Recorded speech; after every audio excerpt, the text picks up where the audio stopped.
हाय दोस्तों, आज के सेशन में हम डिस्कस करने वाले हैं यूपीआई पे नाउ का integration.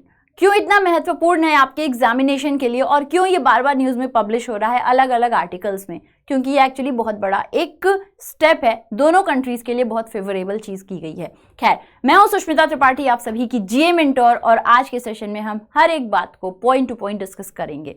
So starting with the session, जहां आज हम पढ़ने वाले हैं यूपीआई पे नाउ इंटीग्रेशन। समझने की कोशिश करते हैं।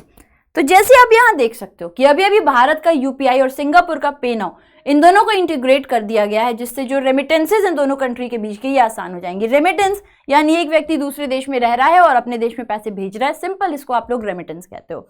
तो यहाँ पे इन दोनों कंट्री में रह रहे जो लोग निवासी हैं और उनका कोई जान पहचान का सिंगापुर में या सिंगापुरियंस का इंडिया में रह रहा है, उसके लिए बहुत ज्यादा बेनिफिशियल होने वाला है।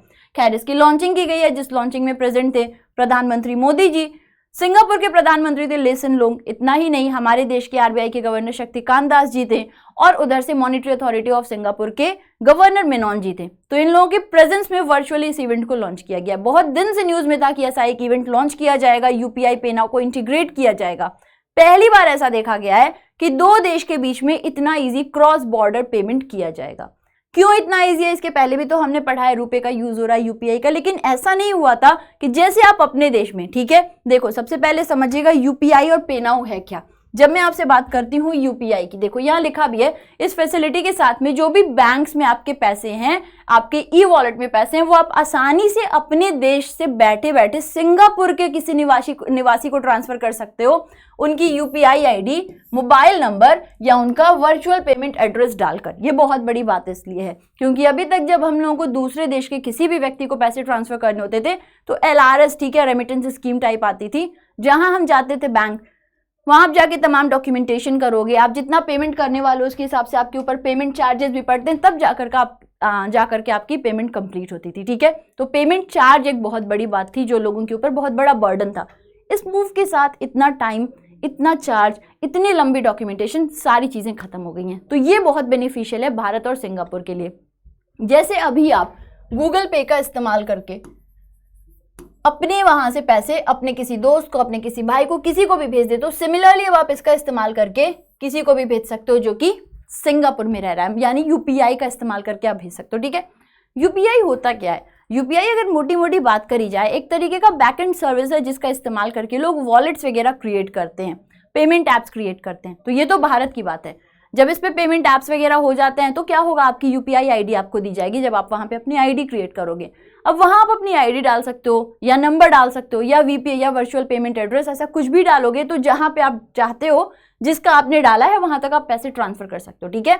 तो सिमिलरली समझने की कोशिश करिए, अगर आपको किसी को पैसे ट्रांसफर करना है, जैसे आपको मुझे करना है यूपीआई का इस्तेमाल करके, तो आप अपना ऐप खोलोगे जिसका भी आप इस्तेमाल कर रहे हो, उस पर आप जाकर मेरा नंबर डाल दोगे, मेरी आईडी डाल दोगे, ठीक है, और आप मुझे पैसे ट्रांसफर कर दोगे।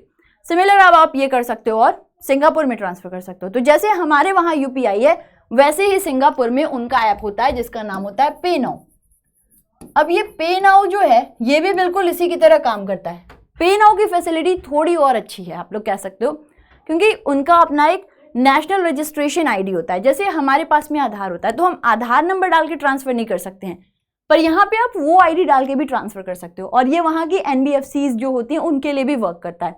अभी यूपीआई उनके लिए वर्क नहीं कर रहा है, तो ये थोड़ा सा और इनहेंस फीचर के साथ वर्क कर रहा है। अब ये दोनों मिलकर के इंटीग्रेट कर लिए हैं। इंटीग्रेशन में ये हो गया है कि अभी तक जो हम भारत के अंदर ही कर सकते थे, ये सारी चीजों को डालकर भारत के ही अंदर ट्रांसफर कर सकते थे, या वो सिंगापुर के अंदर ही कर सकते थे। अब हम लोग भारत से सिंगापुर को कर सकते हैं और सिंगापुर वाला व्यक्ति भारत को कर सकता है। ये एक बहुत बड़ा स्टेप है दोनों कंट्रीज के लिए। ये एलिमिनेट कर देगा जो लंबी लंबी बेनिफिशियरी की बैंक अकाउंट, बैंक कोड सब डालना होता था, ऐसे सारे झंझट खत्म हो जाएंगे और आसानी से पैसे ट्रांसफर हो जाएंगे। अब इससे फायदा क्या होने वाला है? सबसे ज्यादा फायदा उसको होगा जिसका कोई रिलेटिव या तो सिंगापुर में है या तो वो खुद रह रहा है और उसका कोई रिलेटिव इंडिया में है, वाइस वर्सा सिंगापुर के लिए होगा, ठीक है।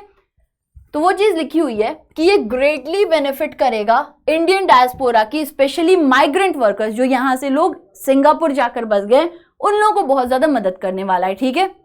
दोनों ही कंट्रीज के, अगर वहां का कोई यहाँ बसा है, यहाँ के लोग वहां बसे हैं, तो अब उन्हें जाकर लंबी कतार में लगकर और सारे काम नहीं करने होंगे।